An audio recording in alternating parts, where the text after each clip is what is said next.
Welcome back to the British Accent Podcast. I'm Emily, and with me is Nick. Today, we're diving into a technique that many language learners have heard about, but don't always know how to use properly: the shadowing technique. It's often called the secret weapon for speaking fluently, and in this episode, we'll really break down what it is, why it works, and how you can start practicing it right away. Yes, shadowing is one of those methods that sound simple but can transform your fluency if you stick with it. It's not just about repeating words you hear, it's about training your brain, your ears, and your mouth to work together so that English starts to flow naturally, almost like it's automatic. Exactly. And one of the best things about shadowing is that you don't need a classroom, a teacher, or even a big block of study time. You just need some audio material, a pair of headphones, and a willingness to sound a little funny at first while you practice. And don't worry, sounding funny at the beginning is totally normal, it's actually part of the process. In fact, the more you imitate and the more you exaggerate in the beginning, the better your results will be later on. So today, we'll guide you through what shadowing looks like in practice, why it's different from just repeating after a speaker, and how to make it a consistent part of your routine. This could really be the breakthrough for anyone struggling with speaking fluently or feeling stuck at that intermediate level. Alright, let's start by explaining exactly what shadowing is.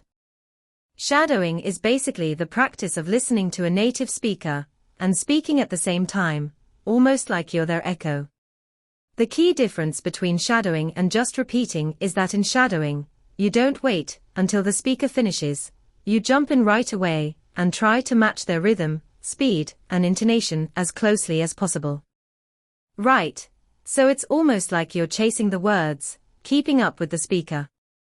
That's why it feels tough at first. You might stumble, you might miss words, and you might even feel like your brain is going too fast. But that's where the magic happens. Over time, your brain adapts to processing English at a native speed, and your mouth learns how to produce sounds without hesitation. Yes.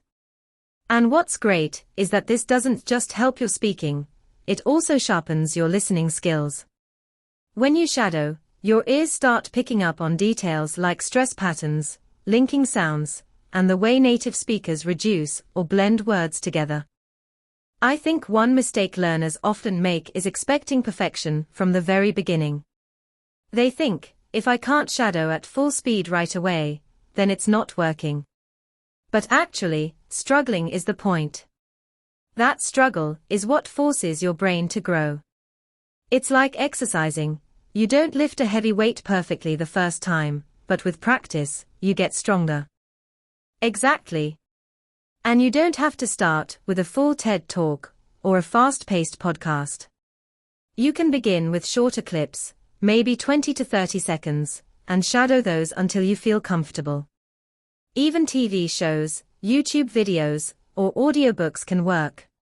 The important thing is consistency and choosing material that keeps you interested. And here's another tip: record yourself shadowing.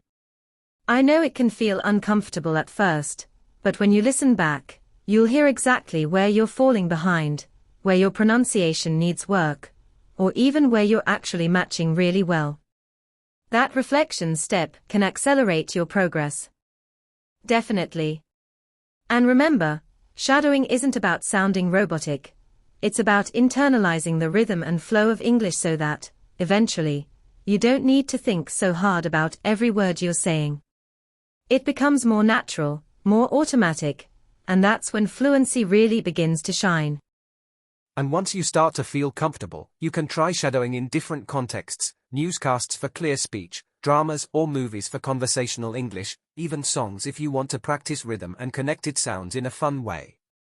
That's a good point. Songs can be surprisingly powerful for shadowing, because they make you aware of timing, rhythm, and emotion in language. And, of course, it keeps practice enjoyable. Another cool thing about shadowing is that it builds rhythm and flow.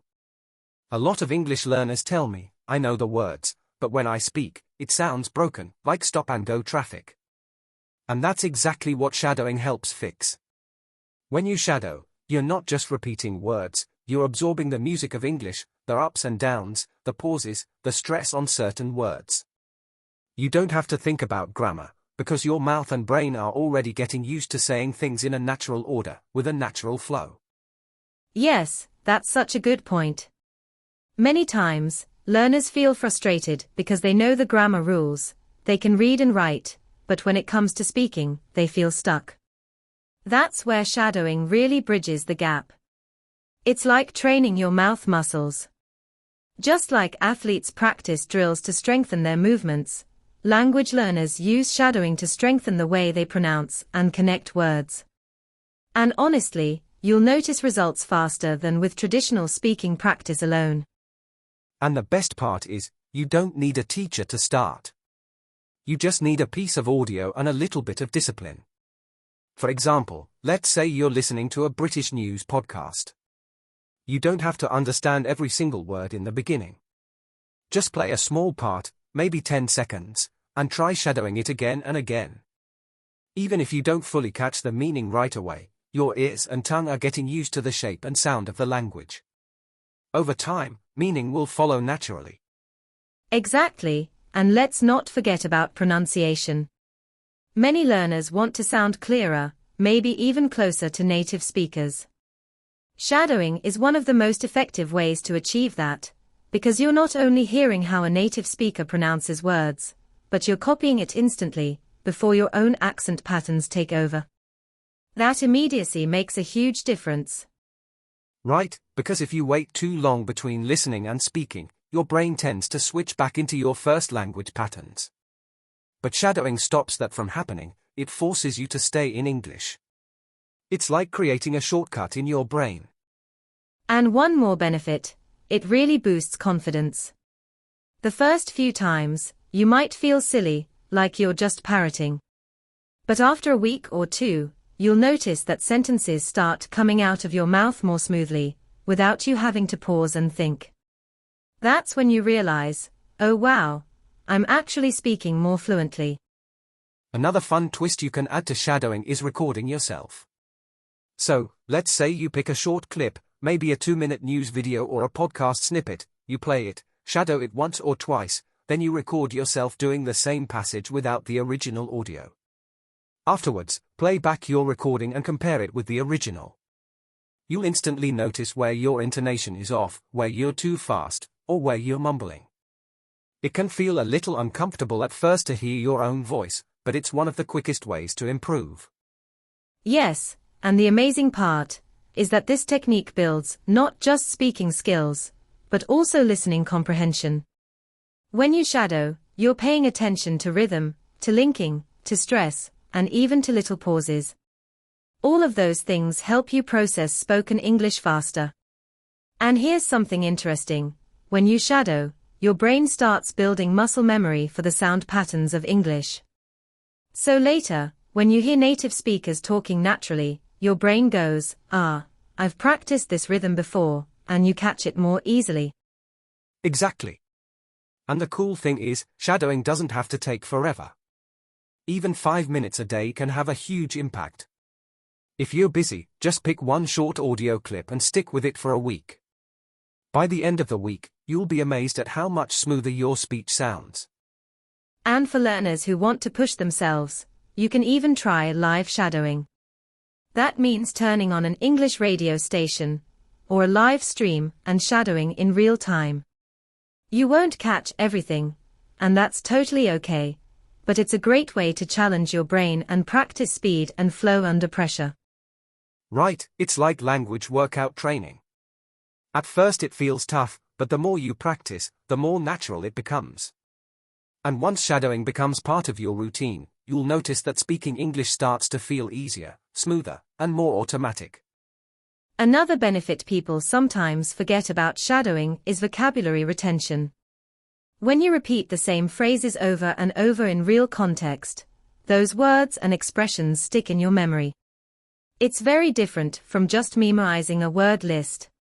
For example, if you shadow a sentence like, I can't make it today, but let's reschedule for tomorrow, you're not just learning the word reschedule, you're learning how it flows in a natural conversation. Yes, and you start to notice collocations, those word combinations that native speakers use without thinking. Like, make a decision, take a break, or pay attention.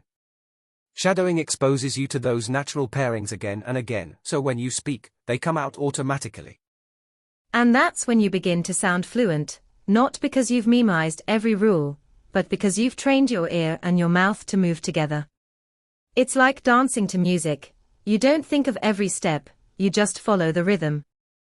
That's a great comparison. And I think it's important to remind learners that shadowing isn't about perfection. You don't need to sound exactly like the speaker. The point is to push yourself closer and closer to natural speech patterns. Even if you're only 70% accurate, that's still progress, and over time you'll get better. Yes, consistency beats perfection every time. A learner who shadows 5 minutes a day for 6 months will make way more progress than someone who shadows perfectly for an hour, but only once a month. Exactly. And you can make shadowing fun by picking materials you genuinely enjoy. Love sports? Shadow sports commentary. Love cooking? Shadow a recipe video. Into dramas or movies? Pick your favorite actors' scenes. The more you enjoy it, the easier it is to stick with. And you know what's interesting? When you shadow content you actually like, you end up picking up not just the language, but also the personality or style of the speaker. For example, if you shadow a comedian, you might naturally adopt their timing, their pauses, their way of exaggerating words. If you shadow a news presenter, you might start speaking more clearly, with a professional tone. It's almost like borrowing a language personality, until you develop your own. I love that idea, language personality. Because it's true, we don't just learn what to say, but how to say it. And shadowing gives you the freedom to try different voices. It's like trying on clothes, you can wear different styles until you find the one that fits you best. Yes, and many learners find that shadowing helps them reduce their fear of speaking. Because when you shadow, you're not creating sentences from scratch. You're repeating what's already there, so there's less pressure. But at the same time, your brain is secretly practicing how to form sentences in that same style. Right, it's like training wheels. At first, you rely on repeating exactly what you hear. But later, you start improvising, you shadow half the sentence, then finish it with your own words. Eventually, you're speaking freely without realizing that the patterns came from shadowing. That's such a natural way of learning, because that's exactly how children pick up their first language. They mimic sounds, copy expressions, and little by little, they create their own speech. Shadowing is basically bringing that process into adulthood learning. And it makes sense why it works so well, because the brain is wired for imitation. Think about songs.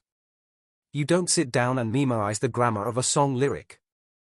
You just sing along, shadowing it until you can perform it without thinking. Shadowing language works in the same way. And Nick, before we wrap up, I think it's important to remind our listeners that shadowing is not about being perfect. You don't have to get every word exactly right. You don't have to sound identical to the speaker. The real goal is to train your ear, your tongue, and your confidence. Absolutely. Think of shadowing as a workout. Each time you do it, you're strengthening your fluency muscles. Maybe one day you only last for 2 minutes before getting tired, that's okay. Over time, you'll last longer, you'll sound smoother, and eventually, speaking English will feel so much more natural. So to everyone listening, pick something you enjoy, press play, and just start shadowing. Don't overthink it. Don't worry if you stumble. Keep going, and you'll notice how your English becomes more fluent step by step. That's a great place to end today's conversation.